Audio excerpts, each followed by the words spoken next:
Iba wala, gadako siya, pobre sila.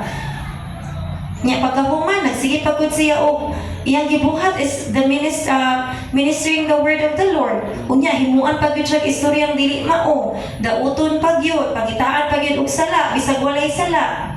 Di ba mo mong na-feel? Di ba ka-feel mapukaan na anywhere? In your work, in your family, o sa imong eskwelahan, or anywhere? Nga, bisag wa kay gibuhat, himuan gid kag sala. Inana ba? So, just think of yourself, think of Jesus. While thinking of yourself, think of Jesus. Yan naman, siya, iyahan ng gitagamtaman na wala pagod siya sala. Kita, sometimes makayon magutang worth it ra pud na nga pag ipanabit ta silingan or masutihan ta dili maayo because we have done something nga dili pud maayo. Di ba? Masuko ganitang sutihan ta ng mga butang sa unang atong gibuhat nga wala na ito buhata ron. How much si Lord nga wag yun nga buhata pero gipasangin lang siya. Okay? So yun ana, God is making all things nga kita makita na ito matong kaugalingon diha niya. Nakita ba na nato? Kay dili na to siya. Remember ba, He is God.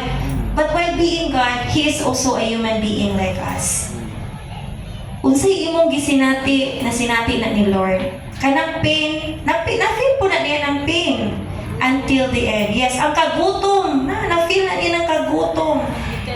Kakapoy, na-feel na niya. But you know, iyahan ang gi-endure ang tanan para natong tanan. And He is waiting for the time po nga ihatag kanusa ang time nga mayingon si Father God na this is now the time. Di ba katong pagkamatay ni Jesus Christ? Kasi kung sa tayong istorya, di ko kabalo sa... Di ba siya, it is finished? Tell us. Ako dili ka sa okay. So it is finished. But pasabot, iyahan ng gihuman ang tanan. Amen. So, wala nang